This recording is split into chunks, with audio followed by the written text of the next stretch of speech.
On a beautiful spring afternoon from Midland Community Stadium, it's time for Midland versus Bay City Western Lacrosse. We're delighted to be with you on the MCTV Sports Network. My name is Chris Fosters, and I'm joined by Joe Stottlemyre on the broadcast today. And Joe, you founded the Midland Lacrosse Club back in 2005. You were the CEO and the head coach up until just this last season. So now that you're taking a sabbatical year of sorts, really happy to have you on the broadcast with us. And what are you looking forward to in Midland's second game of the season and Bay City Western's first of the 2018 campaign?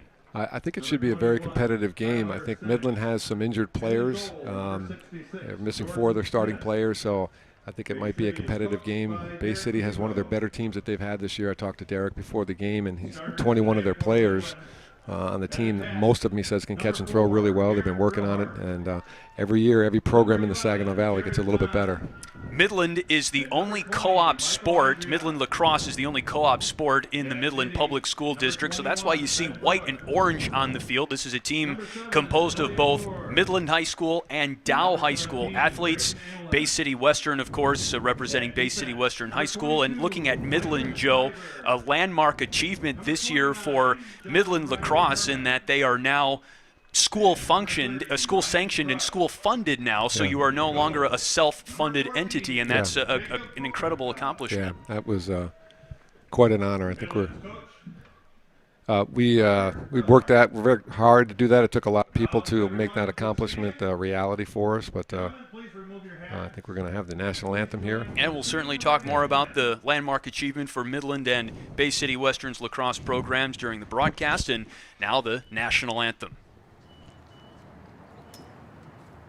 Say, can you see by the dawn's early light what so proudly we hailed at the twilight's last gleaming, whose broad stripes and bright stars through the perilous fight o'er ramparts we watched were so gallantly streaming, and the rockets' red glare, the bombs bursting in air, gave proof through the night that our flag was still there. Oh, say does that star-spangled banner yet wave o'er the land of the free and the home of the brave? It's an early season showdown in the Saginaw Valley League between Midland and Bay City Western. And Joe, looking at some of the basics of lacrosse, maybe this is your first time watching a game. We have 4 12-minute quarters, 10 on 10. Each team has 3 attackers, 4 defenders, of which 1 is the goalie, and then 3 midfielders. And then, of course, the object is to get the ball handled with your cross or your stick into the goal. Each goal is 1 point. Whoever has the most points at the end of the game wins. Seems pretty simple, right? Yeah, that's very simple. I think as people are watching this game at home, if they're unfamiliar with the game, probably the best way to explain it to someone who's new to it, it really is 10 on 10, but it's only 10 on 10 a few occasions during a period. So one of the first things we'll see, it's going to be 6 on 6 when we do a face-off, because only the 6 players in the middle of the field will be able to move. As soon as the team gets possession and they go into their offensive end, it'll be 6 on 6 there as well. And then when we go to you'll notice there will be defensemen that'll be standing at the midfield line because they can't come over. You always have to have 4 back on defense and 3 on offense.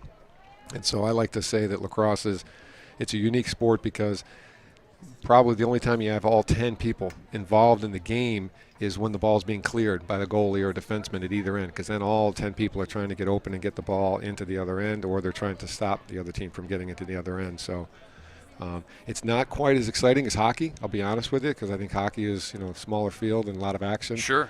But it does involve a lot more people. Typically a team has anywhere from 21 to 30 players. In a game, you probably get about 25 players that actually play in the game. This is a tradition that I talk about a lot because I teach lacrosse in the schools. They actually shake hands before the game. I know some sports do it now. I know my son plays hockey, and they shake hands before the game because sometimes they don't shake hands after because it's such a intense sport at times. And then they go back to where they're, the starting position here. Well, we're ready for face-off. Rayford Ralph takes it for Bay City Western in the dark-colored jerseys against Joe Cullinane for Midland. Midland is 0-1 to start the season. They lost 8-4 to Canton. This is Bay City Western's first game of 2018. And what you'll notice on the face-off, each team has one long pole up there. And that basically is designed because you can have 4 long poles on the field at a time. And so if white or whichever color receives the ball, that long pole will come off the field. So if Brown were to win the face-off, then number 24 would come off and 31 would stay on and play defense. And the long poles are 6 feet long, right? Yep, they're 6 feet long. And short poles are about 42 inches. Squirt's free, and it's Bay City Western who moves inside the 30-yard line of the football field, and that's the attacking zone. Yep, that's called the box. Yep, so once the ball's in the box, everyone can move on the field. Scooped up by Midland and cleared out of harm's way by Ryan Crush. And this is a Midland defense that is a little bit inexperienced. Midland lost a lot of senior veteran leadership. And an early goal for Midland quickly on the offensive end. That's Garrett Brillhart, the son of head coach Kurt Brillhart. Garrett is one of those hockey players that we have on the team. Also, actually, those 3 attackmen are all hockey players. Midland goal number 4. And so basically what you see is offense tries to come down the field and draw the defenseman to cover him, and that leaves a man open. Michael Andreat, the junior from Dow High, is credited with the assist. And how much of an advantage is Midland at, in particular, because they've already played a game this season? I wouldn't say too much of advantage. I think, I don't know, Bay City does not have turf, so I don't know if they've been practicing on their grass. So the ability for us to play and practice on this turf does give us a slight advantage. Well, we were noticing that during warm-ups, just how much the ball bounces when you're passing to each other. I would imagine you don't have that effect on grass as Bay City Western wins another face-off and sets up the offense.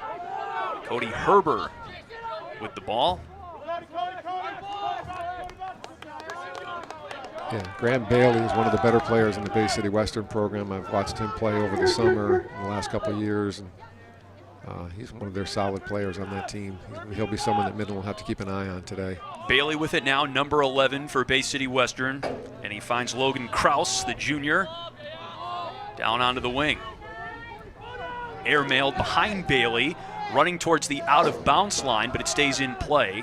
You were mentioning one of the interesting features of lacrosse is that when the ball rolls out of play, whichever player is closest to it, he might not be in possession of it, but whoever is closest to the out-of-bounds line wins possession for his team. Yeah, Kristen, that's on a shot only, not on a pass. Okay. Yep. Well, there's a shot right here. Bay City Western's Rocco Jaime. And Jacob Berry there, when the shot was taken, he immediately started running towards the back line so he could be the closest to it. And they get the ball back. So it's an advantage in the game, and it kind of allows us to have runs at times during the game because you get the ball back either on a face-off or after a missed shot.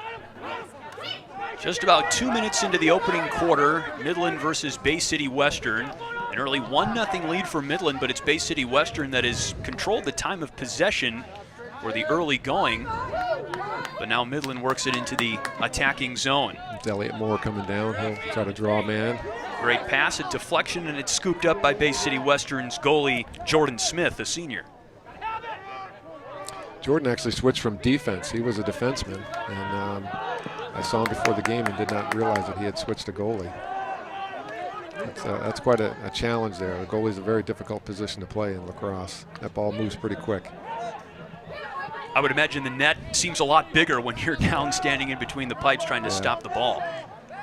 Yeah, and some of these boys on the Midland team can shoot the ball 80, 90 miles an hour. Wow. So what we had there was a push on Midland, and when there's no possession of the ball, it's not a penalty, it's just a change of possession, or Bay City gets possession of the ball. You can't push anyone from behind. Are there any notable rule changes at the start of the 2018 season? Not really. I mean, they've changed the face-off a little bit. They're trying to make it more competitive. And you told me that once upon a time they were actually trying to take the face-off out of the game. Yeah, they did several years ago. That was a nice shot. And a great block by Midland's goaltender Jake Pokrevka. You have teams that dominate the face-off, so they get the ball after every goal, before every quarter, so they thought about taking it out, and they experimented with it in the fall several years ago and then decided it wasn't such a good idea. Coy George right up the middle of the wing area, angling his way to the attacking zone. You know, we talk about lacrosse as a Native American sport. Coy George is one of the Native Americans on the team. His dad has been in our system, and Coy's been in the system, and has a younger brother on the JV team, Lars, and his dad has been very helpful. There's a shot in front and another score for Garrett Brillhart, his second goal of the day and third of the season, and it's 2-0 Midland with 8:16 remaining in the first quarter.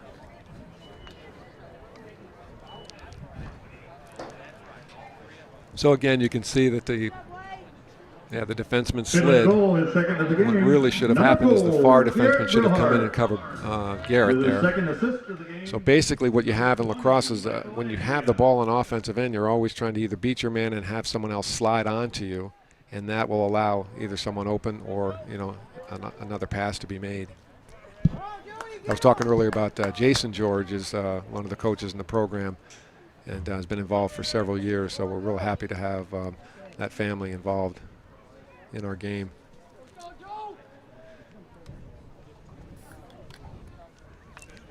When we spoke to Kurt Brillhart, Midland's head coach, before this game, he said one area for improvement for Midland after its first game of the season was winning more face-offs. They were only 3 for 16 in face-offs against Canton in Midland's first game of the season. That was the first face-off that Midland won in this game today. Yeah. It's usually when you have a face-off, some people it's called a FOGO, F-O-G-O, which is face-off, get-off. And that person's job is just to face-off, and then he gets off the field if they win the face-off. There's an interception by Brillhart. He works it down low to Elliott Moore, and a block by Jordan Smith of Bay City Western. That was actually Jared Zahn who took that shot. You said one of the standout players for Midland? Yep. He has an older brother that played lacrosse. Jared actually is he's on the record list here at Midland. I think he's number 4 in assists at Midland all time. Well, that's one of the many advantages to having you with me, Joe. You started the Midland Lacrosse Club, so I'd imagine you're the bookkeeper of all the records still, going back to 2005. Well, I have a lot of help. As people who know me, that's quite a compliment you just made me. Thank you. We have parents over the year that have just been really, really helpul with us. And that ball, if it goes out of bounds, there's 15 yards behind the goal for the players to play. And now there's a 20-second clock that's running, and one of the officials keeps it on his hip. And the alarm will go off if Goal is dangerously unguarded right now. Brillhart nearly had a hat trick for Midland. Midland jockeying for position near the end line. Back to Brillhart. He's got Jared Zahn on the wing. Zahn with it now. Getting tapped out a little bit. Yes, this is Tommy Middleton with the ball. He's another lacrosse player. He's actually going to play junior hockey. Excuse me. He's a hockey player. He's a senior. And then Michael Andriot, another attackman, number 20, is another hockey. So we got quite a few hockey players out there right now. I remember the first time I moved to Midland in 2003, and I saw my first hockey game. I'd never seen a high school hockey game before, and my first thought was, oh, I wish I had 5 or 6 of those guys with their quickness and toughness. And well, there's Chichester for Midland with a dodge and then a high shot. He's a basketball player, and you can multi-purpose those athletes too, right? Yes. Zach took a year off or 2, and now he's back. We're very happy to see him. Midland really settling in the first quarter, already a 2-goal lead. Zahn with a pass behind, back to Brillhart, and a good block by Smith of Western. He clears it.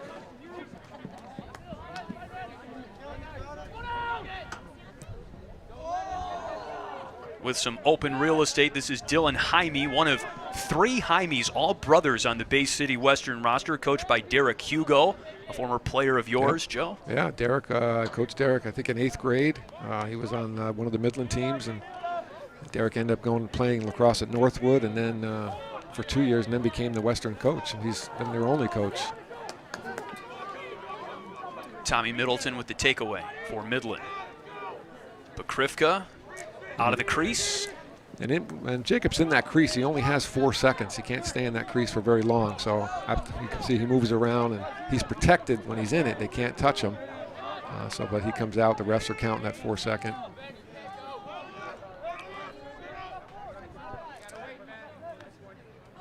Zahn.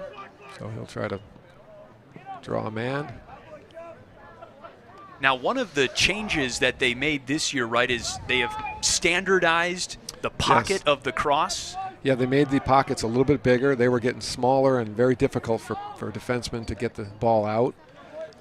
In lacrosse, there's also the pocket can't be too deep. You have to be able to see. You can't see over the top of the ball as it sits in the cross. The other change they made to lacrosse is girls lacrosse is also played on this field. Okay, we're going to have a shot here. The coach is going to like this when he talks to him. That should have been an overhand shot there, folks. Timeout, Bay City. He's going to want that one back. Typically, you see lacrosse players take a side-handed shot or an overhanded shot. I think when you're that close to the goal, you want to do an overhand shot. The sidearms look pretty, and they aim for the top of the net, and all the players love them. But when you want to score a goal, overhand is usually the best way to go. That's right. Yeah. So I was talking about the what we have now is a unified field. Last year, when we were playing out here, you'd see 2 creases, and then 1 crease for the girls, 1 crease for the boys. And so U.S. Lacrosse got together, and they decided that we wanted, to save wear and tear on fields and painting and cost and everything involved. So the field now is a little bit bigger. It's a 120-yard field. It used to be 115, and the box line is on the 30-yard line.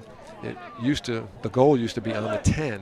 And the box was at the 30. So the box now is 5 yards bigger, actually about 6 yards bigger.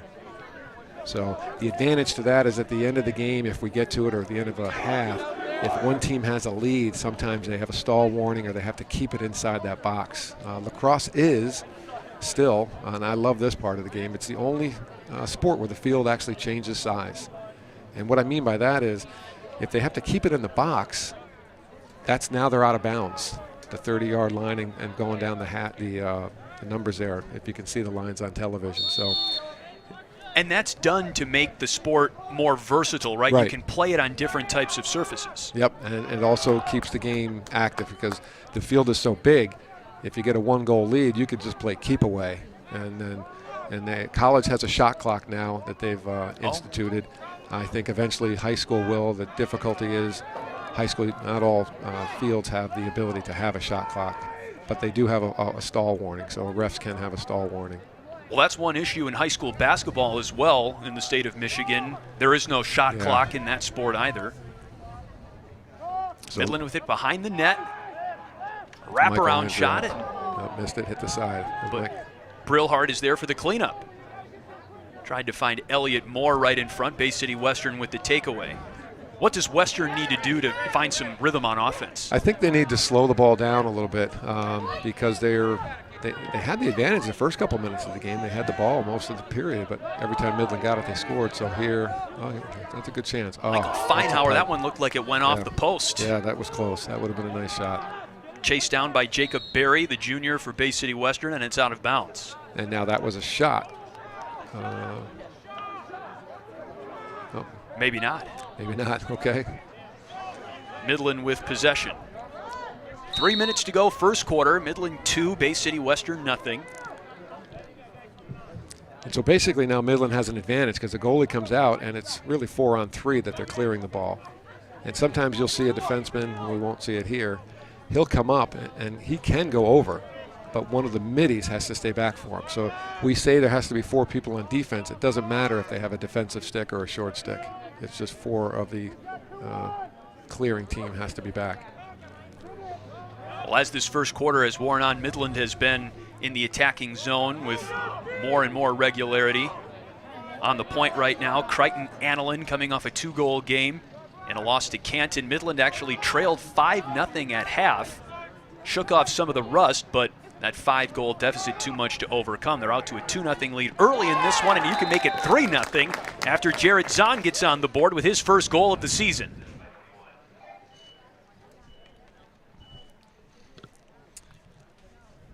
Yeah, so you can see they're moving the ball pretty well. Nice overhand shot. Midland goal, number 11. That was the right shot there, That right? was the right shot. Especially when it goes in. As a coach, you know, you see players take, and I don't like it when they take sidearm shots and they go in, because then you really can't say anything to them. So when they do sidearm and they miss, coach is happy most of the time. Joe Cullinane back on the field for Midland for the face-off against Rayford Ralph of Bay City Western. What technique goes into winning a face-off? It's basically your reaction time to the whistle and your strength, because what Joe will try to do is either clamp the ball down, and so both of them, that was a pretty even clamp, and then scoop it out to a player. This is Joe's only second year playing lacrosse. I remember when he came out last year, I was thoroughly impressed with his skill and strength as a face-off midi. It's such an important part of the game, because, you know, some of those teams over the years that we've played and haven't done well against, you can always go back to that face-off because they get the ball every time there's a goal or at the end of a period, and those are quite a few times. Cullinane plays football on the varsity team at Midland High, and when we talk to Midland's lacrosse coach Garrett Brillhart, one of the unique things about lacrosse is that you can be a quarterback, a linebacker, a wide receiver, an offensive lineman, all in the same game. Yeah, I like that. That's one of the things that I talk about a lot when I teach the game. Is I'll find a big young boy who's playing the game of football, and I say, you know, you can be the quarterback in lacrosse, because when you have the ball, you're in charge, you know. Now, Joe, we have our first penalty of the game. There were actually 2 flags and a delayed whistle or a slow whistle. What did you see? There was a slash is the first call I saw, and then maybe a push. I'm watching the referee. Yep, no, he called a slash as well. So it's possible they both saw the same penalty and they threw their flags. Now, the referees in lacrosse have some discretion to determine how long a penalty lasts, right? Yeah, if he were to swing his stick and hit him on the hand, that's a 1-minute penalty. But if he were to swing his stick and hit him on the shoulder or the head and it was a violent hit, he can go 2 to 3 minutes, and it can be unreleasable.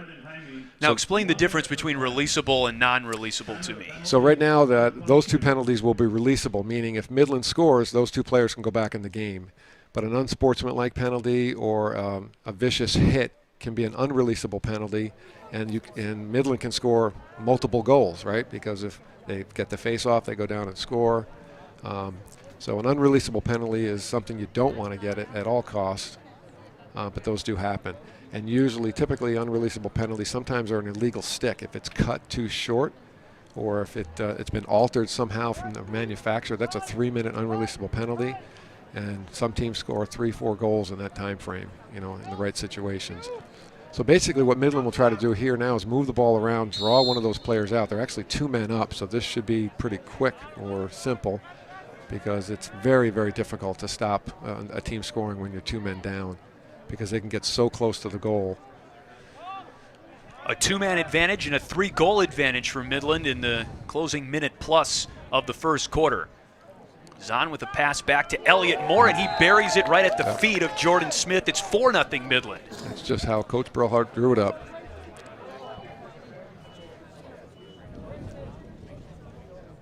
Yeah, so you can see here they're just trying to move the ball back. And Elliott actually had a situation where he could have moved in a little sooner and then thrown it back to another player for another shot, but he felt he had the shot, and it was a good shot. Another overhand shot. Elliott Moore described as the ultimate utility guy. He can shoot, he can pass, he can defend. He's a guy that you want to work into a lineup in just about any given situation. Yeah. Again, Elliott's been playing the game quite a bit. I brought him up as a freshman for the playoffs when he was a freshman to play, and he's been playing at the varsity level ever since. Really, he can play attack or midfield. Very good stick handling and good IQ for lacrosse, because he kind of knows what's going to happen before it happens. Midland controlling this first quarter, and the concept of face-offs, this also exists in hockey too, allows teams that are succeeding on offense to really go on some runs because you can get the ball back right after scoring, as is the case for Midland right here. Right, and with 44 seconds left in the period, they'll either hold on to it until the end of the period. So to make sure that Bay City doesn't have an offensive opportunity, if they were to shoot it now and Bay City caught it, then they might have a chance to get some a play. But they'll probably do something with 10, 12 seconds left. They'll work something out here. Michael Andriot circles behind the net, curls back in front, blocked by Jordan Smith, and maybe the post helped too. Bay City Western just trying to keep Midland off the scoreboard in the closing 10 seconds of the first. The new rule in high school is that as long as they shoot before the horn, if the ball goes in, it is a goal. And up until this year, the ball had to cross the plane to count as a goal at the end of the period. 1 quarter in the books, and it's a good start for Midland in their home opener. They lead Bay City Western 4-0. You're watching this Midland Lacrosse versus Bay City Western Lacrosse game on the MCTV network. You can find MCTV channels on Charter Spectrum from 188 to 191 and under channel 99 on AT&T's UVerse. This game will be televised at the following channel, dates, and times: Charter 189 and UVerse 99 on March 30th at 8 in the morning and 8 at night. Future dates and times will be on MPS TV channel 190, so check the Midland Public Schools website at www.midlandps.org or the Sunday edition of the Midland Daily News for more playback times. Interesting first quarter. I think Bay City should be happy with that, with a 4-goal lead. They did have a pipe. Midland also had a pipe. The thing that I keep on thinking back to is the fact that Midland is missing 4 of their starters. You've got Jeremy Brookins, who is their first face-off guy. Theo Ramada is a defenseman who was out injured, and also Ryan Sasicki, obviously, we talked about him earlier, as one of the best midfielders in the state. 50-goal scorer last year, tore his ACL, and so he'll be out for the season. And then Kyle McIntyre, who's that short stick defenseman. Kyle, I recruited Kyle on one of the proud moments of my career to convince him to come out and play. We call him the human clear. He's one of the fastest players on the team, and if we get the ball in defense and it's a whistle play, in the past years we could get the ball to him and he would just outrun everybody. It was fun to watch. Sort of a track star on lacrosse, getting back to a point that you made, that lacrosse really takes disciplines and athletic strengths from a lot of other sports and almost throws them all on the same field. Yeah, it's really a great sport because it combines so many other sports. We've had players in the past that have been great soccer players, great hockey players. This is really one of our first better basketball players that I can remember that we've had, this year. The teams do switch sides for the second quarter. Midland up 4-0. Ball is rolling around now into the Bay City Western attacking zone just for a moment. Now it's rolled back into the wing area and a pile up near midfield. So one of the things they keep track of in lacrosse is ground balls. That was a nice ground ball there. And a hard hit out of bounds on the Bay City Western bench. I think that'll be a penalty on Midland. That was Graham Bailey that took the shot. Bay City Western, remember, had 2 penalties simultaneously to close out the first quarter. This one, likely the first one against Midland. Yes, sometimes it's real difficult for the officials to see, actually who caused the penalty. But there's a lot of pushing and shoving going around. With lacrosse, the rules are you cannot hit above the shoulders or below the waist. And you can only make contact in the front of the player's body with both hands on the stick as well. Sometimes we have difficulty with hockey players because they're allowed to take their hand off that stick. Lacrosse, you got to keep 2 hands on it when you make contact with another player. Bay City Western with the man advantage now. They work it in front, and that shot is airmailed by Bailey and out of play. Yeah, I think they'll probably look for Graham Bailey here to either try to draw a man, beat a man, and get that slide, or like they just did there, work it to him on the crease. Bailey with it now, trotting behind Pokrivka in goal for Midland. Turned away by Ryan Crush of the Midland defense. Bay City Western just 3-14 a season ago. Their seniors are hungry to erase the feeling of that a bad taste in their mouths from last season. Rocco Jaime pass to the point. There's a long-range shot that skips in the turf, courtesy of Brendan Jaime, Rocco's older brother. And the rule is it's not whoever's closest to the out-of-bounds line, it's whoever's closest to the actual ball where it went out of bounds when they reward that ball back to Bay City.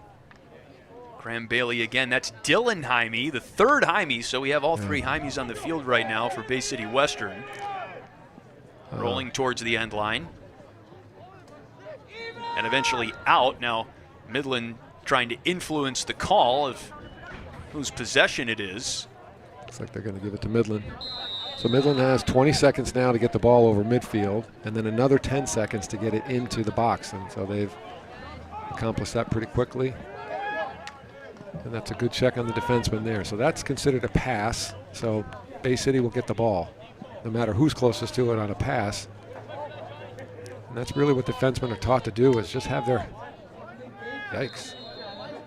Oh, I was wrong there. Maybe it was called a shot. It looked like a pass to me. Midland with an opportunity to add to its lead. That one bounces wide off the stick of Michael Andriot. So the defensemen that have those long sticks, their idea is to knock down passes. And a goal in front, that time courtesy of Elliott Moore. It is good, and it's 5-0 Midland. You can see Elliott did not, he was trying to dance around that goal because you're not allowed to go inside that crease, even when you shoot. Your momentum can't carry you in. Now, if you get pushed in, that's a different story. So again, you'll see Elliott made a nice cut to the goal. He got a nice pick there, and he's trying not to touch in that crease. So good footwork. Now, yep. If his stick had crossed the line into the crease. Oh, yeah, that's fine. That's fine. Yep, okay. Yep. And when you're taking a shot, that's okay. A good awareness that time by Elliott Moore, the junior. He goes to Midland High. Number 11, Jared Zahn. Assist, number 7, Elliott Moore. Both teams back to full strength now. Under 10 minutes to play until halftime. We got Christian Gordon on the face-off. He's at the other end of the field here, at the top of our screen here. He's a defenseman. He's a first-year player. This is his second game and probably 7th or 8th time on a lacrosse field. I'm very impressed with his play so far. A football player, right? Yep. Yeah, so good friends with Ryan Sasicki. And he said that Ryan convinced him. See if he can get that ground ball. He's got some speed. And size. Oh, nice clear. There you go. Working with the long pole. Oh, yeah, he's got to learn to get that up. He will in time. And out of bounds, comes back to Bay City Western. So Ryan Sasicki got him to play, and I said, why didn't you come out 2 or 3 years ago? That's always my question to people that come out late. But it takes a lot of guts and courage to do that, so I'm proud of him. Better late than never, right? Yeah. He's a junior. He's got another year left after this. Bay City Western just trying to mount some consistent offensive pressure on Midland. Again, Kurt Brillhart, Midland's head coach, rates some concerns about Midland's defense after the first game of the season. What do you think of Midland's defense so far today? They're doing pretty well. I think Bay City Western is a young team, less experienced. I did see them play against Canton, and they had trouble picking the ball up. And like right there, that most games that would be a goal because the player might have caught that ball. He got free. Here comes a flag. Yeah, it's like a little. That'd be an illegal cross-check. Yeah. Midland actually has 5 players from last year's team that have graduated or are playing in college, so it's quite an accomplishment. 2 of them were on defense. You have Sam Luzar and David Kepner. Sam is playing at Alma, and David Kepner is playing at Trine University. Down in Indiana. Yep. That's not close to Zionsville, is it? No, it's about halfway.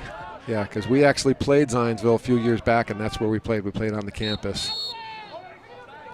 Yeah, sometimes they step out of bounds because these lines, they get a little mixed together. You can see some of the lines are colored. We call that a hockey move right there. Sometimes you just want to scoot the ball away from people and then go out and get it, and that's Tommy Middleton with a nice ground ball. And now what we're doing is subbing. This is one of the things at the college level is very prevalent in the game. And that's why the shot clock is going to be coming. I think at some point it'll be, as soon as you get possession of the ball, you've got 45 seconds to shoot it or hit the goalie or score. And that'll speed up the game even more. Lacrosse is called the fastest game on 2 feet. It was a reporter in Baltimore years ago watched it play. And Native Americans were playing a game in Baltimore, and he labeled it fastest game on 2 feet, and it stuck. So. Well, and the way speed can put pressure on a defense and really allow an athlete with speed to shine on a lacrosse field. Certainly understand the reason why that analogy was made. Bay City Western with it now, under 8 minutes to play until halftime. And now it's Midland ball after it trickles out of bounds. You'll notice also lacrosse, years ago, there used to be, you could blow a horn right now and you'd have 20 seconds to sub. So every time the ball went out of bounds, you delay the game by 20 seconds to substitute your specialty players. Well, they eliminated that a few years ago, and so now we call it a quick whistle. And so the game is very fast. So anytime the ball goes out of bounds, you pick it up, you're ready to go, they'll blow the whistle. So lacrosse, every year they come out with rules that are always trying to improve the speed of the game and the excitement level of the game. In front, this is Garrett Brillhart. Nice. And he's got a hat trick for Midland. They lead 6-0. Brillhart really does a great job finding goals down low. Yeah, he does. He's a great finisher. He was left all alone. I would think by now that they'd put someone on him or just be aware that the ball eventually is going to come back to him. And you mentioned the growing list of Midland Lacrosse alumni who have gone on to play in college. And Kurt's oldest son, Brett, who's Garrett's brother, is playing college lacrosse at York. At Clarkston, actually. Clarkston in New York. Beg your pardon. Yeah. Ryan Sasicki, the junior on the team, will attend York. And J.P. Pokrivka is going to be going to Lynchburg next year. And, we have V. Lobo is playing in college. And it's really exciting because it's not the goal. Obviously you don't want, I'm not out here to say that, playing in college is a great, the goal for everybody. But if it's something they want to do, that's a great thing that they can get to. Ethan Ulrich has it now. Back to Andreott behind the Bay City Western net. Hauled in by Ulrich. In front to Zahn. Wow. And that trickles in. Yeah. What did you like about that finish?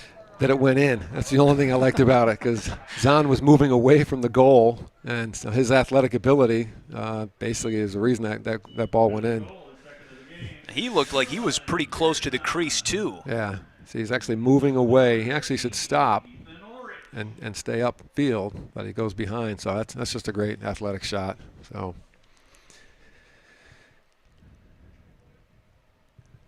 Yeah, so we have Cam Donahue is on the wing here on this face-off, number 33. His older brother was the Saginaw Valley Player of the Year several years ago as a face-off midi. So Midland was in the situation where we had a midfielder in his brother that we were able to dominate on face-offs. Popped up. Yeah. Midland had it for a moment. And it's picked up off the carpet by Cody Herber of Bay City Western. So you see the player running off the field there off screen was their Fogo. So number 25 for Bay City Western. Oh, nice shot. Bouncing ball to the back end. We talked about that Fogo person. His designated job is to face off, and if his team gets the ball, he comes off the field. Most colleges at every level have a Fogo player. Rocco Jaime with the pass in front. Oh, there we go. And there's a goal for Bay City Western, their first of the day. Zach Simmer gets Bay City Western on the board. Actually good lacrosse. He drew a man, and then Midland didn't have a slide in the backside. So that's textbook lacrosse. Coach Brillhart will have to have a little discussion with the defense on that one. First goal of the season for Bay City Western. Remember, it is Bay City Western's first game of the year. Zach Simmer. Assist to number 99, Rocco Jaime. And we'll see if Bay City Western can go on a little bit of a run now. These two teams played last year. You said the final score was 21-2. Yeah, I think it was something like that. It was in favor of Midland. Yeah, it wasn't close. One of the things you see here in the faceoff, the players, it doesn't matter where the guys in the wing line up. They don't have to line up on one side or the other. Typically, they line up opposite. Like if the team is winning the faceoff all the time, they'll line up on the defensive end. Oh, that's a great ground ball. Ethan Richard fights through some traffic for Midland and breaks free into the attacking zone. Lob down close to the net. So Midland will be substituting a player now. Sometimes that's an opportunity for a team to double team the ball if they're subbing a player, because Bay City has a slight advantage. They have 6-on-5 right now. They chose not to do that at this point. What you find in lacrosse is really the most effective offenses are when everybody's involved in the play, and there's a ball that goes out of bounds. Typically, it's not one person going one-on-one against the goal. One of the terms that we use in coaching is you want to, as an offensive person, you want to occupy your defender. You want him thinking about you and that you're a threat. So he can run over, but he chose not to. Nearly a collision, some friendly fire there for Midland. Midland had it for a moment. Now Bay City Western comes away with it. This is Rocco Jaime, just a sophomore. A bobble. Joey Kilbride, a great strong defenseman. Picked up by Logan Kraus for Bay City Western, however. Warriors hang on to it. On defense here, Mason Reed is number 1. He's the only freshman on the team. Mason was just brought up a couple days ago to the varsity, I think, to help out with some of their injured players.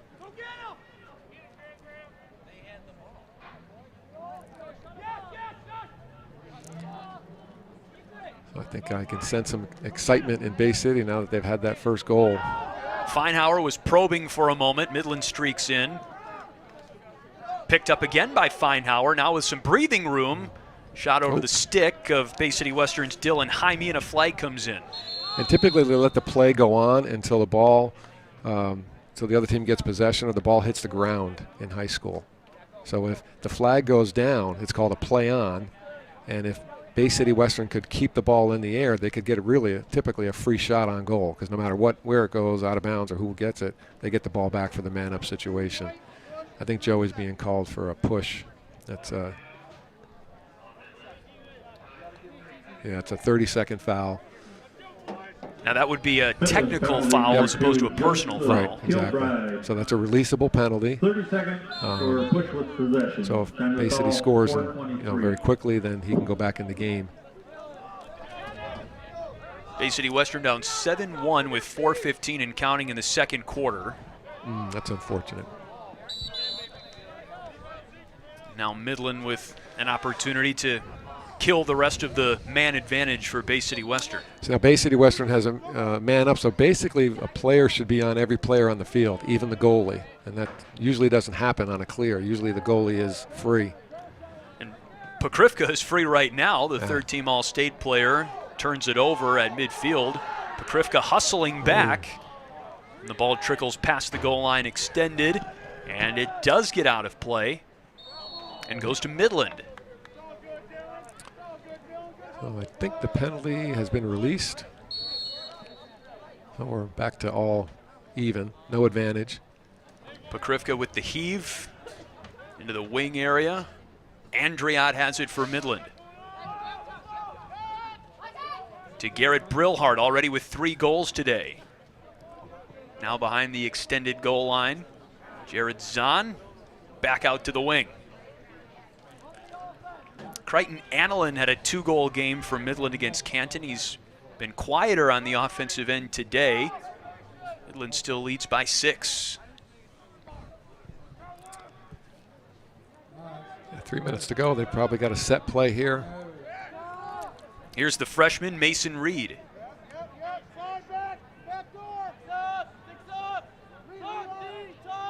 In front, a shot, a bouncer, and a goal for Midland.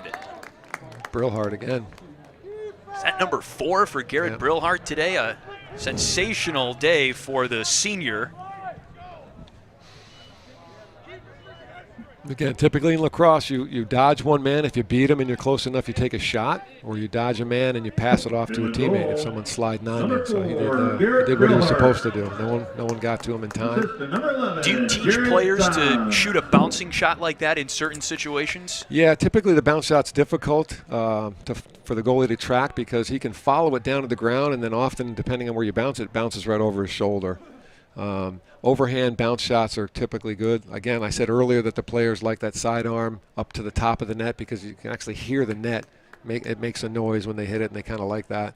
But the goalie's stick is already up there, so it's not really the high percentage shot that you want to take. Next time we got to get mics on the net so we can hear that sound. Yeah, in college they have the cameras, and the big ESPN games, they've got those big microphones, so you can hear that sometimes. Midland back to work. Here's Brillhart again. He makes the extra pass that time, and a player in the crease. That's good unselfish lacrosse. That's great. Bay City Western dodges the bullet, however. You mentioned that Bay City Western's goalie, Jordan Smith, is very new to the position. He's been under siege today. How do you think he's holding up? He's doing pretty good. He's a big boy, and he's got good posture. And, it's definitely a challenge to go from a defensive stick, which has that small head, to the big head that he has right now. It's a little bit harder to throw with that goalie stick. Obviously easier to stop the ball. You've got more surface area, but to catch and throw with it is quite a challenge. Logan Kraus with some breathing room, lost the handle. Batted around and scooped up off the carpet by Midland. It's Joey with a nice clear, Joey Kilbride. Midland is subbing again, so they'll slow it down. Jared will run behind. Typically in lacrosse, when you're subbing, you want to get the ball behind. In case for some reason he was able to lose it, you have more time to recover and stop him from getting a fast break in the other direction. Zahn dodging around with about a minute and a half to play until halftime. Jared is a left-handed attackman, and so he'll kind of hang out on that side. And Garrett Brillhart is right-handed. Typically, most players are right-handed. At the higher level, you get players that can catch and throw with both hands. And so your handedness is determined by the top hand on the stick? Yep. That's a great look. And another goal for Midland. They're pouring it on here late in the second quarter. Oh. Did they wave it off? Yeah, I think they did, outside of the net. No goal, nearly a goal for Davis Pertell, the junior. Yeah, Davis had a great angle. Got it right away. Yeah, looks like you can see it rolling on the back. Davis had a brother, J.P. Pertell, that played Midland for several years and also played club lacrosse at the University of Michigan. Now he's in med school. Here comes Dawson Richard. He wiped out for Western. 45 seconds to go until half. Feinhauer, the team captain, finds Tyler Rieski. And a whistle. Yeah, I was wondering why they weren't calling a timeout. They can't. Timeouts don't. They don't. Timeouts don't carry over, obviously. So he's got 2 timeouts, and so he did end up calling one there. So. Why would you call a timeout in this situation, you think, if you're Western? You want to make sure that you have your best players on the field, your best 6 offensive players, and sometimes you have a set play that you want to work on. And 30 seconds is plenty of time. They can probably even get a shot off. If they get it back, even call another timeout and have another set play. So that's typically why you'd want to call a timeout when you get the ball in your offensive end. You want to make sure you have it in your offensive end where it is. So if it's on the defensive end of the field, you still have to clear it. And sometimes that's a challenge. Remember to catch local high school sports action on MCTV Sports. Visit www.cityofmidlandmi.gov/MCTV and www.midlandps.org for more information. In case you missed them, catch replays of wrestling, hockey, basketball, lacrosse, and many other events on MPS TV Channel 190. Or check out the Midland Public Schools YouTube channel to watch all these games in beautiful high definition. Don't forget to follow us on Facebook to get up-to-date information about MCTV. Final 35 seconds of the first half between Midland and Bay City Western. 8-1, a stout lead for Midland late in the second quarter. So this is the 8th time that Midland and Bay City Western have played. Bay City has not yet beaten Midland, but this is actually not a bad performance so far. 8-1 is a pretty good performance, I think, for Bay City. So they'll try to run some set play here. Western's head coach Derek Hugo said the strongest aspect of his team this year is the senior leadership, willing the younger players on the team to be better at every practice. It's Joey Kilbride with almost a takeaway check. He got the ball out of his stick, but it was a push from behind on Midland. Since no one had possession of the ball, it's not a penalty. Bay City just gains possession of the ball. Dylan Jaime will lob it back in. 17 seconds. Still with plenty of time. Too much bounce on the shot and into the back net. 10 seconds now. They should be able to get another shot off. Here's Ryeski from behind the net, keeps it himself, spins, shoots, yes. And it gets past Pokrivka. That's a goal. 3.5 seconds left on the clock. There's some belief on the Bay City Western sideline right now. Yeah, he's going to turn back to his right side. That's his strong hand. And just caught JP by surprise. Actually, the sun might be an issue. You can tell by the shadow of JP and where he was standing. That's one of the disadvantages of the way this field is set up for lacrosse and the times that they play the games. They played the games earlier today. Typically, the varsity starts at 7. And I'm hoping that one of the reasons they did, because that sun shines right in the goalie's face for one of the periods. So if you're Jacob Pokrivka, the Midland goalie, it's the perfect time for halftime. It is 8-2 Midland over Bay City Western, and we'll return from Midland Community Stadium for the third quarter after this.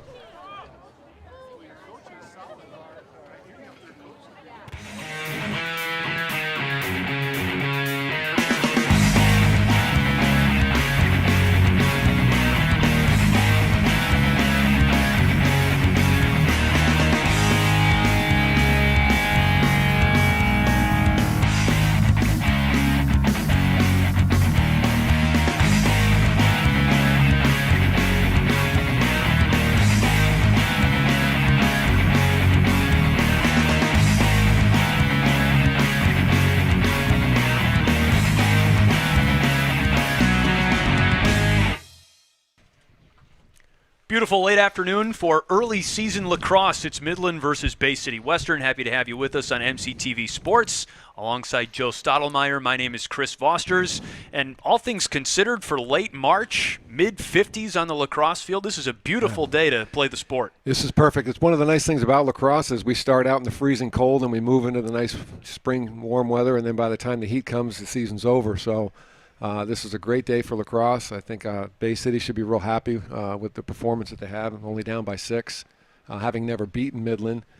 So I think Derek's doing a great job with this team this year. So, what do you like about Midland up 8-2 at the half? I think they're moving the ball really well. They're not playing selfish lacrosse. Most of the goals have been assisted. You haven't seen one player go to the goal and try to score, and a lot of them probably think that they can at any point. But one of the things you want to do in preparing for this, when you're playing a team that maybe not as good as you, is prepare for the team that is, a little bit good, where you have to move the ball, you have to pass it around.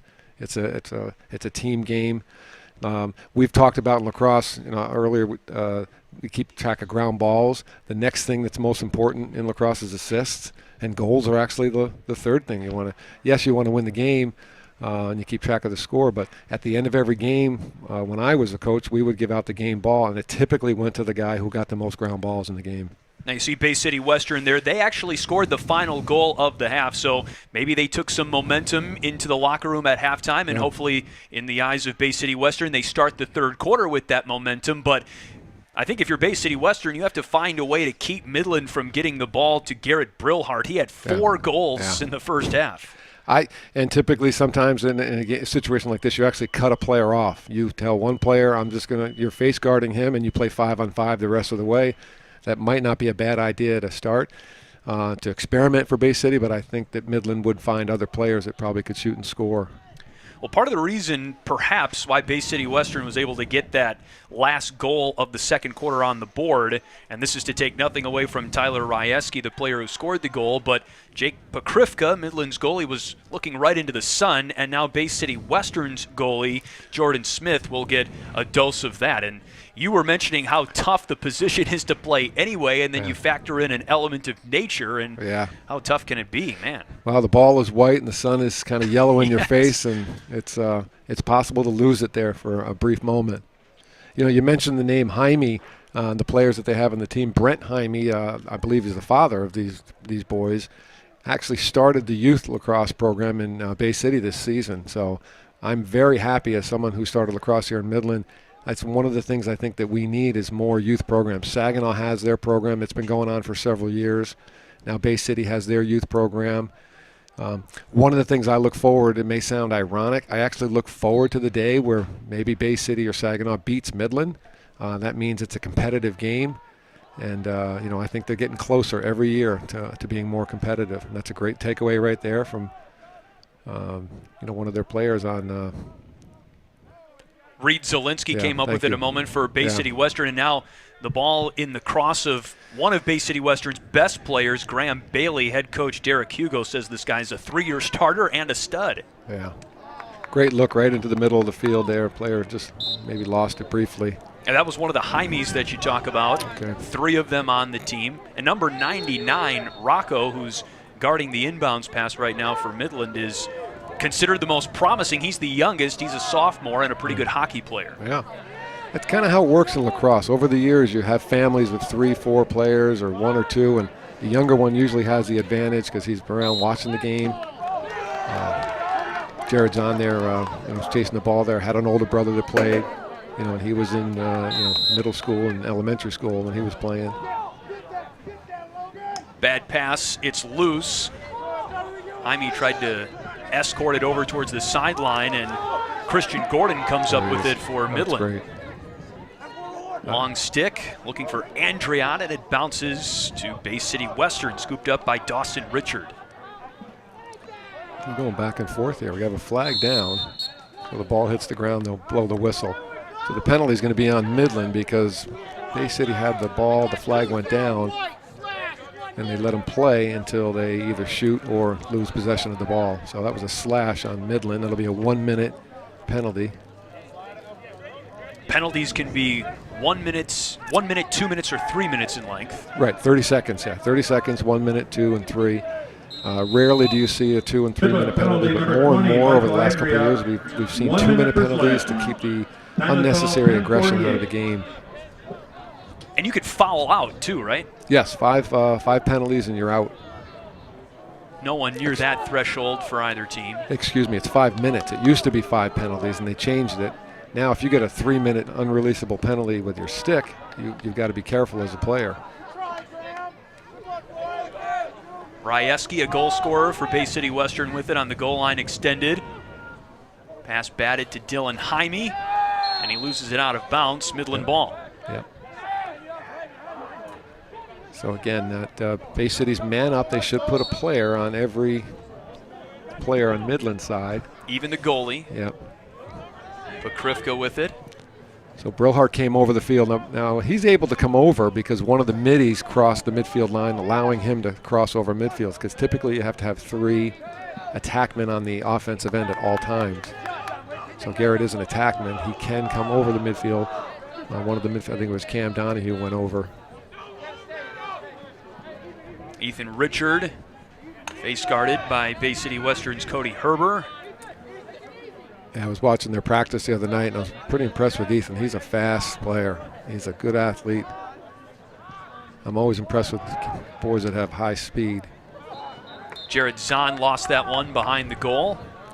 I don't think you can blame that one on the sun, because I'm not sure what happened there. Did they rule that a shot? Because it looks like Midland. If it ricocheted off one of the Bay City players, then it would be Midland ball. So maybe one of the Bay City players deflected the pass. But it didn't look like a shot. Zahn fighting away Rayford Ralph, the defender for Bay City Western. Here's Brillhart, pass onto the wing. On a Oh, cut, great Ethan cut. Moore's shot is blocked away by Jordan Smith. A fine save by Bay City Western. That was a great play, both on offense and defense. Western with some breathing room now, and a wonderful poke check of sorts by Midland's Ben Bruick. Yeah. There's Cam Donahue. Right at the feet of Zahn, he loses it, and it's scooped up by Ralph.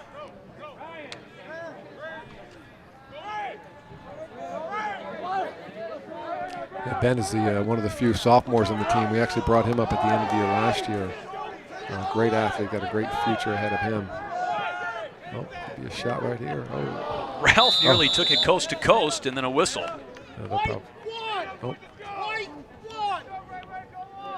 Probably call that a push with possession, I'm imagining. Oh, illegal body check from behind. When you have the long stick, as Ralph did right there for Bay City Western, is it harder to carry it the length of the field virtually like that? It is. Typically, the defenseman should choke up to make it a shorter stick, and that makes it easier to move around and less likely for someone to take it away from them. It looked like he was trying. Sometimes you can tell, you can watch a defenseman come up the field and you say, he's going to shoot. He's got shooting a goal or getting a goal on his mind. I think that's what his intention was. Short sticks and long 6-foot poles on the field. You can have, at most, 4 long poles on the field per team. That's a great save, great shot. By Pokrivka. He's an all-state honoree and certainly poised to have a similar season, and this is senior year with Midland. Midland made it all the way to the regional final last year, just 1 game shy of the state quarterfinal. Yeah, that was a tough one. A 1-goal defeat. Mm-hmm. We had the ball, we were man up, and actually had the ball right in front of the goalie on a pass, and we dropped it, weren't able to finish, so we came close. So we lost to them 16-7 during the season, and then turned it into a 1-goal game at the end of the year. So. And I know this isn't any consolation for you, Joe, but Heartland, the team that beat you, made it all the way to the state semifinals. Yeah, and well, they crushed the next team that they played, and then it was 1-goal game. So that's one of the other things that's nice about Michigan lacrosse is the games are getting closer. You know, Brother Rice used to beat up in the state final game on teams. They would beat them 16-2 or 4, and now all 4 of the final 4 games were 1-goal games.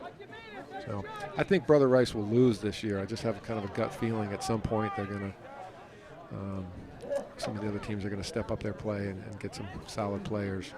Every Division I championship in Michigan high school lacrosse has been won by Bloomfield Hills' Brother Rice, going all the way back to 2005. Hard to believe. That's quite a streak. They're great. They've had great coaching. They've had only 2 coaches in that stint. They have great athletes, great players. Looking for our first goal of the 3rd quarter now. Coy George had it in front, but got tied up by Jacob Berry of Bay City Western. It's lobbed out of play, and it goes to Bay City Western. So we're almost halfway through the 3rd quarter, and this has been a pretty even period so far. Oh, I'm very impressed with the way Bay City's playing. This is Bay City Western's first game of the season. Streaking in, and a shot from Dawson Richard, another good save made by Pokrivka, who's starting to work a little bit more in the second half. Here comes Tommy. Middleton with a pass right at the waist of Andriot.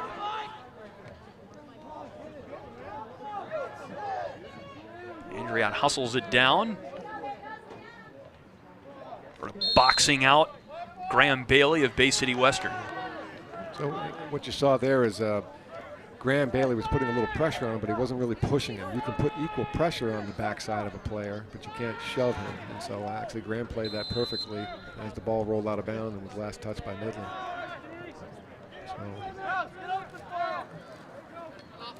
Here comes Western into the attacking zone. Possessed by Logan Kraus. He's chased out into the wing area, and a takeaway by Christian Gordon. A new player, you were telling me, Joe, you gotta love that.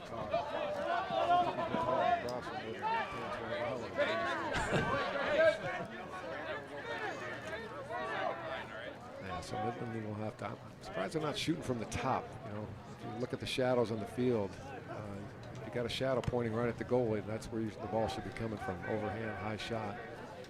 Just on the opposite side of where his stick is. I don't think he'll even see the ball. Garrett Brillhart spinning around. Back out to Bruick. Down to Annalyn. Annalyn on the dodge. Back to Bruick at the point. Down low in front. There's a shot. That's Coy George. Long-haired senior. Oh, no, I'm sorry. That was Carson Gray. My mistake. Here comes Bay City Western. Michael Feinhauer looking for some opportunities in front. Might have had Rocco Jaime for a moment. Still looking his direction. Feinhauer dangerously close to the crease. Just a little bit too tall for Rocco Jaime, and white jerseys converge. And it's picked up by Midland's Ethan Richard. Richard with some wheels. Into the attacking zone. The lob down to the goal line extended. See, the refs will raise their hand when the opposing team gets into the offensive end to let all the officials in the field know that they've gotten into the box. Because the far official has the clock. He's A shot in front and a score for Ben Bruick, the sophomore, and Midland breaks the mini scoring drought in the third quarter. Excellent pass, too, by Michael Andre out of Midland. Midland goal, number 21, Ben Bruick. them on the substitution. Assist to number 20, Michael Andrea. It was a top shelf goal. That was nice. Well, Midland reasserts itself, back up 7 with 3:42 to go in the third quarter.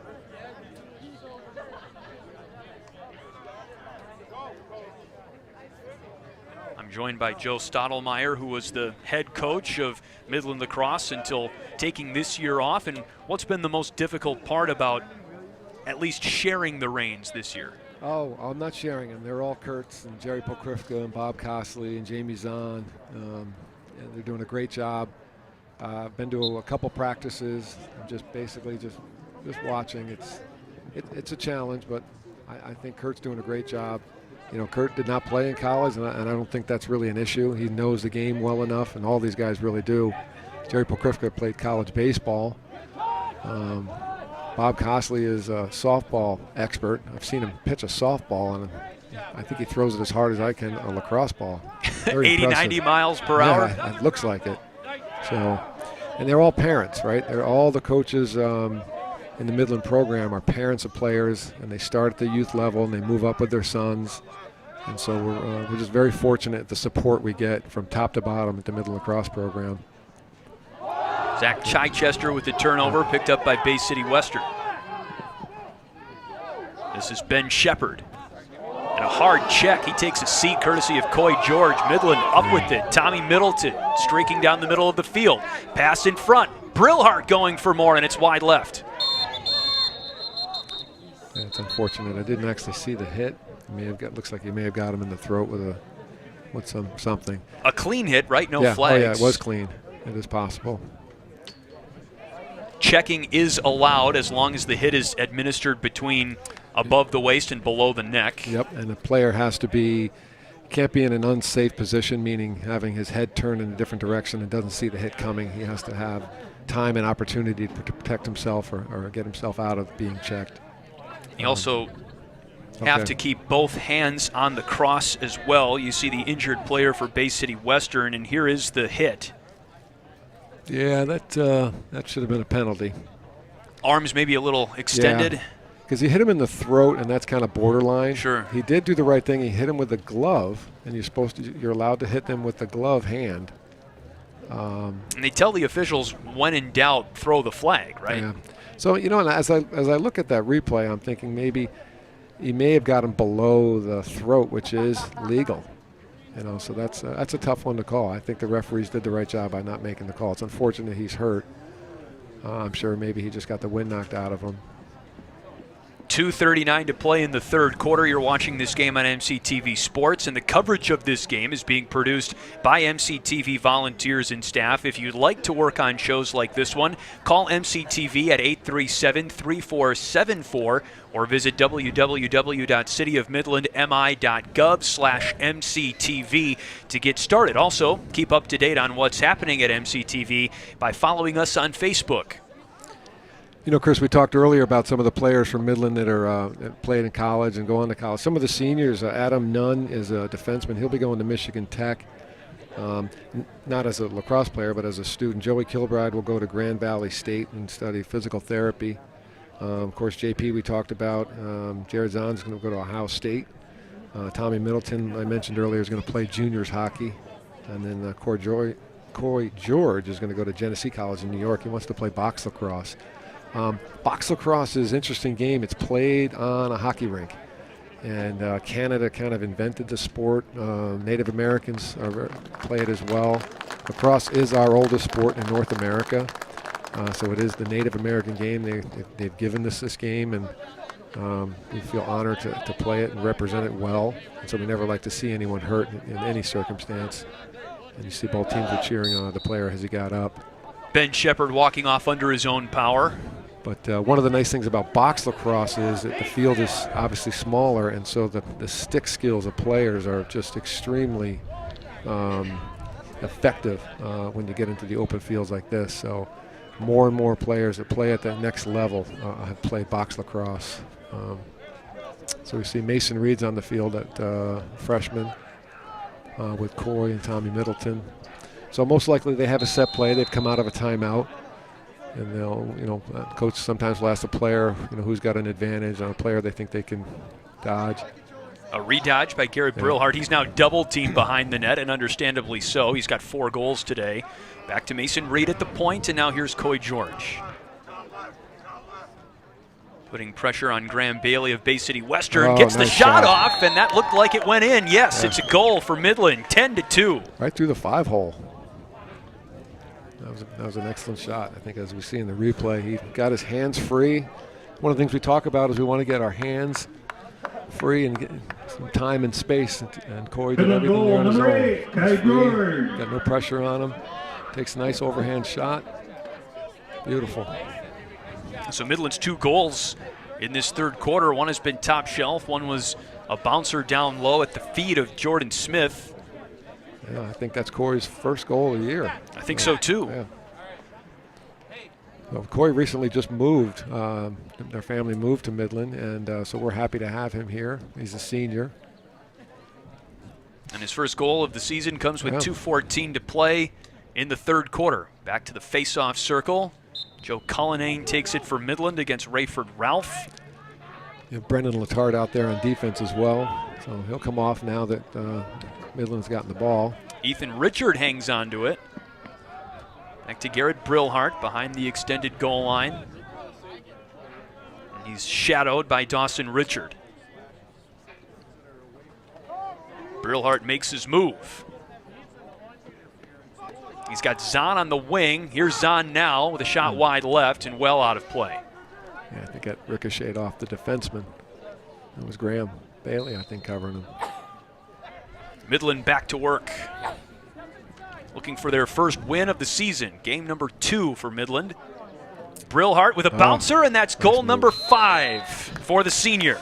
I think they thought he was going to pass the ball off. He made a nice look. He looked him off and made a nice overhand shot. He's having a great day. What's it like as a player when it seems like everything's going in? Does the net just look bigger on a day like this? Yeah, I think he's he's placing his shots well. He moved it really.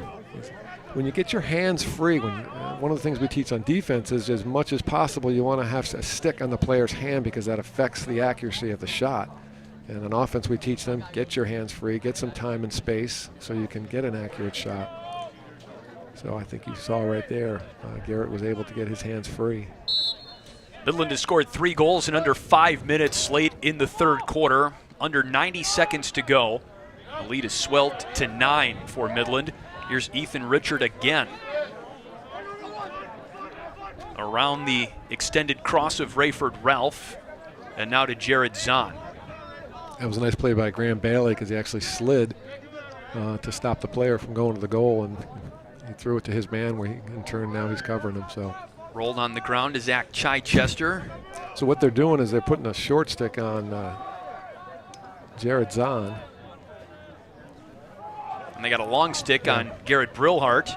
Right. Typically the attackmen have a long stick on them. It's rare that you put a short stick on a attackman. That means you're taking one. Oh, that's probably exactly why. Beautiful interception by Bay City Western's Rayford Ralph. Great play. He's a solid player. That was a great play. Here's the sophomore Rocco Jaime. Final 33 seconds now of the third quarter. Bay City Western looking for a goal to take some momentum into the final quarter. Again, I think they'll hold on to this so they get the last shot.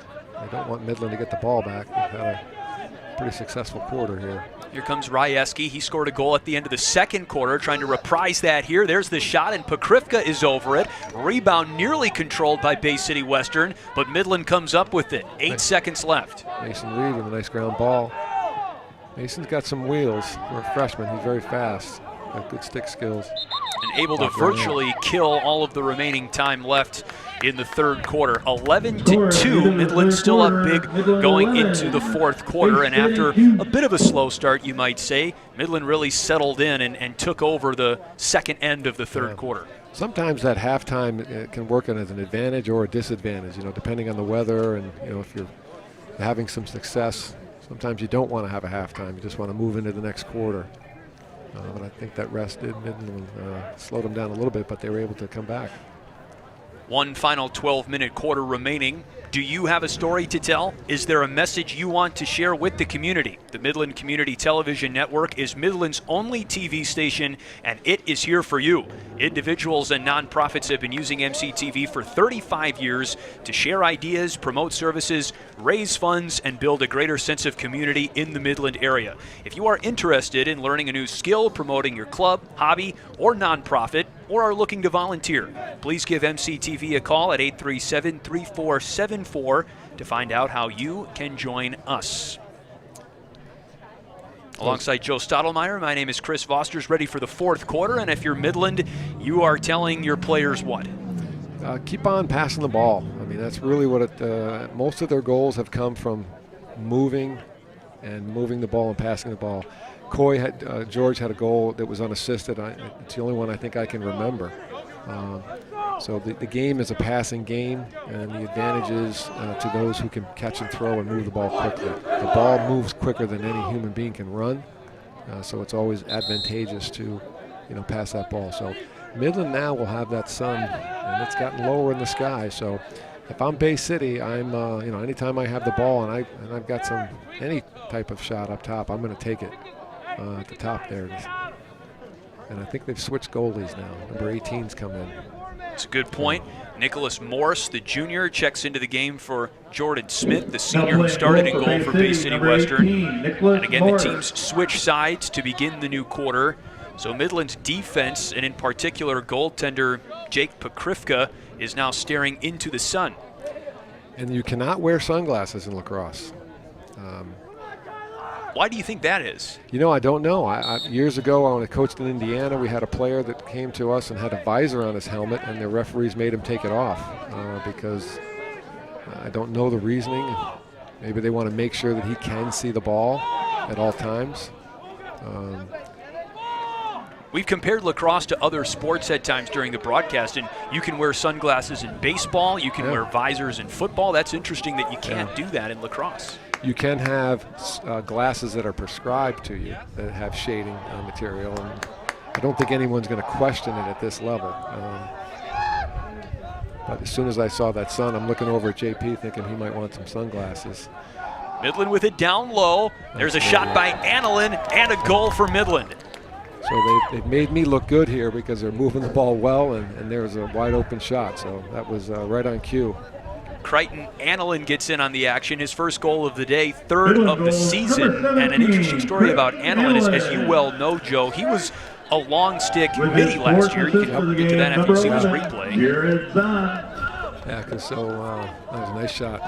right in the 5-hole again. So what he did there is he changed direction of the shot, so his stick was up high and brought it down and had a nice shot. But yeah, what you find is one player that comes to mind is there's a senior at Alma College, and Sam Luzar at one point was a midi. Austin Ear was a defenseman for me, and both of them play a different position in college. You know, their college coach Mike Kinney, who lives here in Midland. Austin is an all-league short stick midi for Alma, and Sam Luzar is one of their starting better defensemen. But how tough of a transition is that to make, going from, again, you're staying as a midfielder, but going from a defensive one to an offensive one? It's not that difficult. I think the hardest part is learning to catch and throw with a longer stick. So when you go from a shorter stick to a longer one, it may take a few, weeks, months, depending on the player. Andriott looking right now for Midland, trying to strike while the iron's hot, about a minute into the fourth quarter. All Midland over Bay City Western. Andriott with a wraparound opportunity and a goal for Midland. Yeah. So there's a one-on-one right there, so an unassisted goal, which we haven't seen too many of today. So I think they're just trying to experiment with what they can do. I think when we see the replay, we'll see the defenseman will try. Midland's goal, unassisted, he tries to take the ball away from him, Andriott. and he goes over his head, and Michael just pulls his stick in and is able to get his hands free and get the shot off. How tough is it to come in cold off the bench as a goalie, as is the case right now for Nicholas Morse? Very difficult. I did not see them warming up. So we'll look at the replay here. Yeah, as you can see, he goes over his back and tries to get that ball. Michael made a nice shot. I did not see him warming him up before he came into the game, and so tracking that ball, again, that maybe was a 50-mile-an-hour shot. Like I said, they can get up to higher speeds. It's difficult to do. Coy George with some green grass and a shot and a score. I think Midland senses they've got a new goalie in there, hasn't been warmed up. They're just going to start taking shots on him and see what happens. This could grow into a long fourth quarter for Bay City Western head coach Derek Hugo. And I've been meaning to ask you, Joe, does Derek remind you at all of your experience, just how Derek is a former college lacrosse player like you? He's coaching not only a young team in Bay City Western, but is really trying to build a program like you did about 13 years ago with Midland. And Chris, I got to thank you again for comparing me to someone who's 30 years younger than me, so I appreciate that. That's what I'm here for. It's very similar. I think I started playing lacrosse in 9th grade. Derek started in 8th grade. We both played in college. I think he became a head coach a little bit sooner than I did. I had worked in sales for many years before I coached in Indiana, and there, Coy George, again, solo. So what you're seeing now is something that, depending on the coaching, I would not be real happy with this at this level. I would want them to keep on to continue to make the passes, because you get to a point where you can run through a player and score a goal. That really doesn't prove anything, in my opinion. But they need to move the ball around. So we're at a running clock now. I think when the goals get to 12 goals, and so there's Coy with a nice shot. So I think this goalie's new. He's having a little tough time finding the ball. But I think that's maybe why they put him in, to get him some experience. Margin of victory certainly doesn't give you a higher playoff seeding or anything like that. No. I think that's a good point you brought up. No, I think depending on where you come, a lot of schools will stop at 19. It's just kind of an unwritten rule. I was talking to one of our past coaches today who coaches out in Washington, and every single one of his games has been 19 points. They just stopped at 19 where they could have scored more. You get some schools that run it up, if it's a rival or something, or if they're getting players in that haven't played much. Midland has a small roster. There are some schools in the state that have 35, 40 players on the varsity team. And so most of these boys don't get in, and so when they do, it's hard to tell them not to score. Dylan Jaime with it now for Bay City Western. Has Rieski to his left. Takes it himself. Yeah. Pass behind Brendan Jaime, his older brother. So you see Ryan Crush playing some defense on there, and you saw him. Some people look at it and they're confused with lacrosse because he looked like he pushed him with the shaft. If he pushes him, and as long as his gloves make contact with his body, it's a legal check. If he contacts him with the shaft in between his gloves. That's a cross check.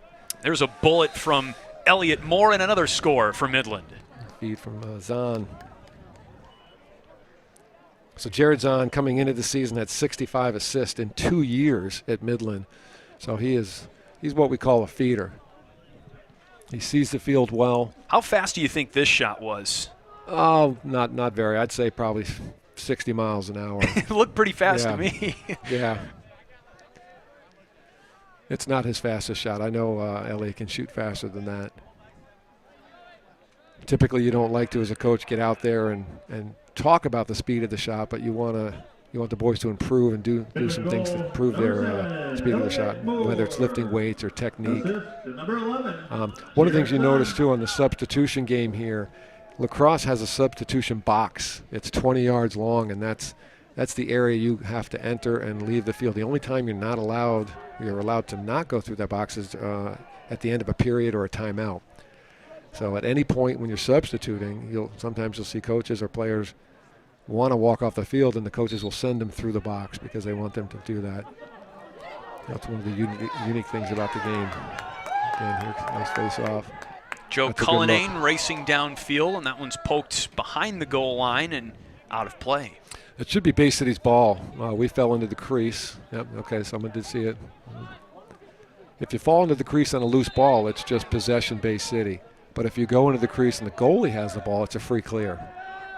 Or if you hit the goalie when he's in the crease, then you get the ball at the other side of the midfield. Tyler Sinek with a sidearm pass to Rieski. He has it poked away. There's Christian. Doing well today. And for a player like Christian Gordon, who is still very new to the sport, as you said, this has got to be a confidence-building game for him. Yeah, it's one of the things that can be an advantage having the program that we have is typically we don't get juniors or seniors coming out for lacrosse because they typically say, oh, well, I can't catch and throw the ball that well, and all my friends can because they've been playing so long. But if you're an athlete, you can play the game. It just takes a little time to learn to catch and throw. Should have a penalty now that the possession has gone back to Midland. And it looks like Zach Chichester, the guilty party, a slash. Yeah, now the slash, it's an interesting rule. If you actually look in the rule book, it says a slash is any violent swing of the stick, and you do not have to hit the other player. Most officials don't call it, but he had his hand, the stick up there kind of like a tomahawk and swinging it, kind of out of control. Probably not for him because he's a pretty big, strong boy. But the officials thought that was an uncontrolled stick, and so they called the penalty. And also if he hit his shoulder or he hit his forearm, because you're only allowed to hit the glove. Although they have arm guards on there and shoulder pads. The shoulder pads are much like hockey pads. They're very light. They're not designed for anyone to lower their shoulder and make contact with another player. They're just if a ball or a stick accidentally hits it. Shot wide to the right by sophomore Rocco Jaime. Beyond the end line, but Bay City Western hangs on to it. 5:10 to play in the game. Loose in front, scooped up by Midland. That's Cam Donahue with a nice ground ball. Nearly tripped, staggering, and here comes a flag. Yeah. And tripping is a penalty in lacrosse. Yep, it is. You can't do it by accident or on purpose. Sometimes players will complain because they say, I didn't do it on purpose. It doesn't matter. If you put your stick out and someone trips on it, it's a 1-minute penalty. It almost looked like Donahue was going to fight through this one. Yeah, He's actually a little winded. No, actually, they may call that a slash. Someone came in there and really had a nice swing on him, so I think that's what they did end up calling. He's bent over right now just outside of the Midland team bench, so I think that is what happened, Joe. Yeah. I hope he didn't get a hip pointer. There's no protection around the hips. Those shoulder pads are really light, not designed to save you from someone swinging that stick like that. So. What was the most painful lacrosse injury you had? Well, I'm not typical, but my junior year in high school, my femur snapped in half. Oh. Yeah, that's pretty painful. Yeah, I had cracked it the week before and didn't know it, and it finally snapped all the way. So, but yeah, typically sprained ankles, sometimes broken fingers. If they, Looked like a save that time for Bay City save. Western. Nicholas Morse finding his footing in goal. That's great. That's got to make him feel good because that's a great player that took a great shot and he made a great save. Dawson Richard runs into traffic in the wing area. Oh, I like Dawson. He's a solid player. He's Jaime good. spins, centers, shoots, but Krifka gobbles it up. So you see the players will stand outside when the goalie's clearing it with their sticks in the air. They can't check him when he's in that circle. And even if he throws the ball and it hits their stick, it's still a free clear. Annalyn with a difficult behind the back shot. Actually, it wasn't a bad shot. No. No, behind the back is a part of the game. It increases your angle. I think, again, you're seeing Midland do what you wanted to see them do earlier in this fourth quarter. With the game out of hand, they're continuing to pass. Yeah. So it's I don't know if he's been talking to him on the sideline to make sure that they get away from the selfish game, which is isolation all the time. You don't have an intercom down there, do you? No. It's not the first time. It's almost like they've listened to you. Yeah. That's a great clear. 3.5 minutes left. Midland goes on to take on Saginaw Heritage next on April 10th. Heritage is now a Division I lacrosse program. Yep. And they're actually they're getting better every year because they have that youth program feeding them. Bay City Western moves on to take on arch rival Bay City Central, and so the Warriors now with the game under their belts, you have to think will come out hungry to take on the crosstown rival on April 11th.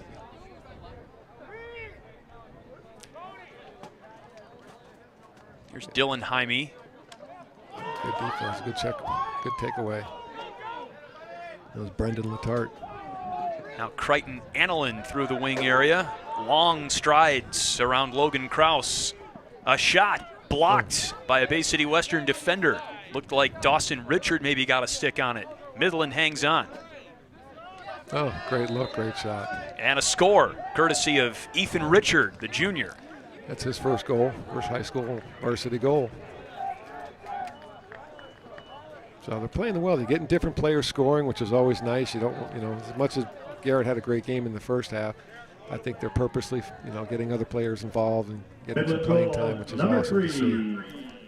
Midland on its way to its first victory of the 2018 campaign. Take a look at this goal by Ethan Richard. Yep, so you can see he moved away from the player, freed himself up, had some space and time to really work on the accuracy of that shot and where he was placing it. Midland Lacrosse, quite a story. You started it in 2005. You had 12 boys, 1 girl come out for your first team. Now the program, including being a school-sanctioned varsity sport, has grown to nearly 300 members. Yeah. This co-op thing is working between Midland and Dow, but do you want the numbers to grow to the point where both Midland and Dow have their own teams? Yeah, exactly. That is the plan. We don't. What's unique to think about Bay City and Saginaw's program? They are just a single school. That was a nice shot by Tommy Middleton. Is they have as many high school players as we do, and we're 2 high schools, so our numbers are a little low. It's a big baseball town. Everyone's getting involved in multiple sports, whether it be spring hockey or soccer year-round. I'm not a big fan of playing one sport all the time. I prefer people to play multiple sports, especially at the high school level. And, Tommy Middleton out there, number 19, is an amazing hockey player. And I think Coach Brillhart had a nice talk with him to convince him to come out and not play spring hockey and just enjoy his senior year, doing something different. So. But the fact that we're at 300, players is a testament to the families in Midland, the coaches and all the help that we've had. It's certainly not one person's accomplishment. It's a group effort, so I'm proud to be part of it. Coy George with a pass in front. Bay City Western gets in the mix. Here's Dawson Richard with a Hail Mary. Final 10 seconds. Oh, yeah. Final score tonight. Okay. And it's an emphatic home opener win for Midland Lacrosse, 17-2 over Bay City Western. Midland's next game is April 10th. So I think I think overall Bay City should be pleased. I think the Midland's got a few more players on the team, a little deeper staff as far as the players. But I think Midland should be pleased as well. They move the ball well. They do have some things to work on. Obviously, it's early in the season. But overall, I think everything's looking good. After Midland's first game against Canton, Garrett Brillhart, the head coach, said that he wanted to see crisper fundamentals, passing, catching. Did you see that today? Yeah. Oh, yeah. That was definitely a much better outcome. You could tell I think they were working on that in practice. Lacrosse, I tell the boys a lot of times, because you watch the games on ESPN, you watch the Hopkins and the Marylands, and they're saying the same things that we're saying. Move the ball, work on solid defense, play, with your feet, not your stick, don't go over the head. So there's no secrets out there as far as how to play the game. Like you said, it's basic fundamentals and just, getting that, making sure the kids and the boys concentrate on that. So. Again, Midland's next test comes in a couple of weeks against Saginaw Heritage. Does the interim perhaps worry you as a coach of some residual rust forming? Yeah, I'm not a big fan of spring break. I didn't have spring break in high school or college. I'm a little bit older than most people, but sorry, kids, involved in this game. And last year we actually had a game on the last Sunday, the second Sunday of spring break. It is a lot of time off, and most coaches aren't fans of it. Every sport has their break.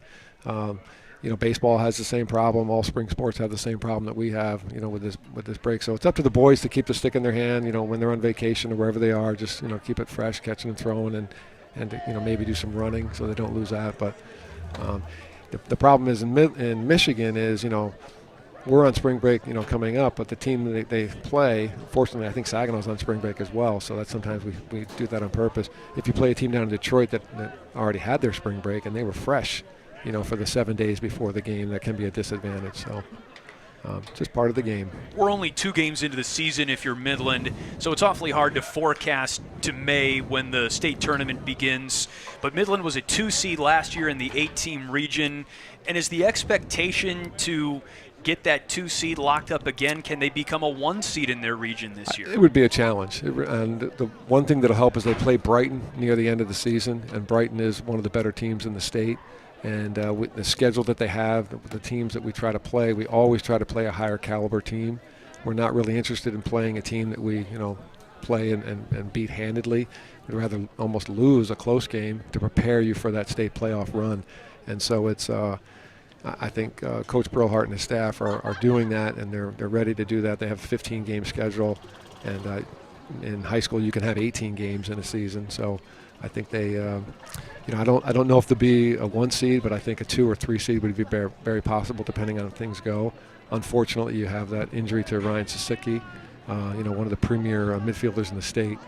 And, so it's just one of those things that the rest of the boys are going to have to step up. We're going to have to find some leadership on the team. And, I think Brillhart put himself in a good situation today with the output that he had. So I'll get you out of here on this. Of course, Brillhart had the 5-goal game, but was there maybe an under-the-radar player whose performance might not necessarily be reflected in the box score, but gave one that stood out to you? I would say Christian. The fact that he is so new to the game, and he just seems to have a sense for it already.